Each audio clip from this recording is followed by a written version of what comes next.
सिर्फ वॉक, योगा नहीं।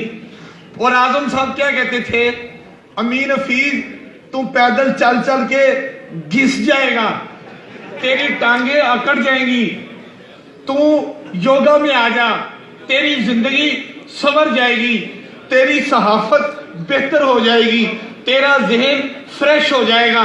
ये पैदल चलना छोड़ दे, योगा में आ जा, जिस्म हल्का फुल्का हो जाएगा, नरमो मुलायम हो जाएगा, तेरे जिस्म में लचक आ जाएगी। आजा योगा की तरफ आजा, पार्कों को आबाद कर, हस्पतालों को वीरान करने का पैगाम दे दे। Thank you very much, thank you. मैंने सोचा कि हुकूमतें तो हस्पताल बनाती हैं, आए रोज इफ्तिताह करती हैं, ये कैसा शख्स है जो ये कहता है कि अस्पताल वीरान कर दो। तो मैंने कहा छोटी सी बात करता हूं कि अस्पतालों में क्या हो रहा है, पार्कों में क्या हो रहा है, ये जानने के लिए मैंने छोटा सा विजिट किया। म्यू अस्पताल में गया, एक बात साहब सीसीयू में पड़े हुए थे, 5-6 नालियां इधर और वो लेटे हुए हैं। डॉक्टर साहब बेहतर तौर पे जानते हैं। मैंने पूछा भाई आप अस्पताल किस लिए आए हो? कहता सीरी पाए खांदे सी, पूरी हलवा खांदे सी, टिक्की कभी छड़ी नहीं, ते जो मिलता सी खाई ना सी। मैं क्या कभी आपने वर्जिश की, योगा किया? कहते हैं कभी नहीं किया। मैंने कहा अच्छा ये गरीब आदमी है, बट साहब है, खाते होंगे, चले किसी अमीर अस्पताल में चलते हैं। तो जौहर टाउन के डॉक्टर अस्पताल में मैं आया, वहां एक साहब वीआईपी रूम में बैठे हुए थे। मैंने पूछा आपका क्या हाल है?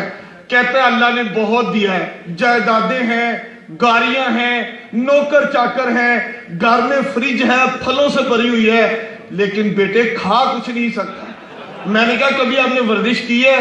कहता है कभी नहीं। मैं कहा कभी योगा की है? कहता है कभी नहीं। मैंने कहा ये तो अस्पतालों का हाल है। अब मैं पार्क में आया, देखा आजम साहब वहां पर योगा करा रहे हैं, बड़े बुजुर्ग इस तरह योगा कर रहे हैं, मैंने समझा अभी कोई बुजुर्ग फटक के गिर जाएगा।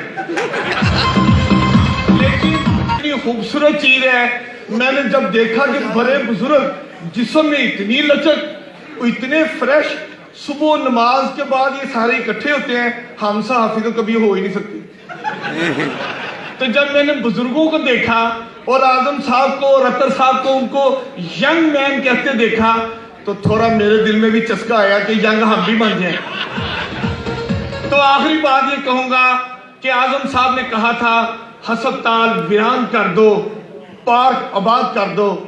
मैं ये जानता हूं कि जिसने वंडरफुल क्लब में टीम में शामिल हुआ है, आजम साहब एक बात कहा करते हैं कि 10 दिन मेरे कहने पे आ जाओ, 11वें दिन तुम्हें छुट्टी।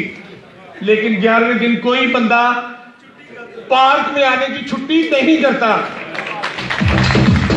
तो पार्क आबाद होने लगे, और मैं जानता हूं कि अतर साहब ने और मियां शौकत साहब ने और इंजीनियर मोहम्मद आजम साहब ने जिस तरह योगा को प्रमोट किया, और दर्जनों पार्कों में मर्द तो मर्द, जब मैं खवातीन को टेंट के अंदर योगा करते देखता हूं, यकीन कीजिए मैं ये कहने पर मजबूर हूं कि पाकिस्तान आज भी मजबूत है, पाकिस्तान के लोग आज भी सेहतमंद हैं, पाकिस्तान खुशहाल और मजबूत होगा।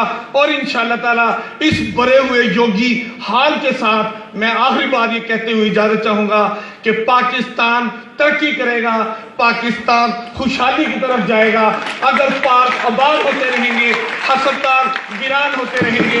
योगी दोस्तों के साथ Amir Hafeez, Geo news. Thank you very much, thank you.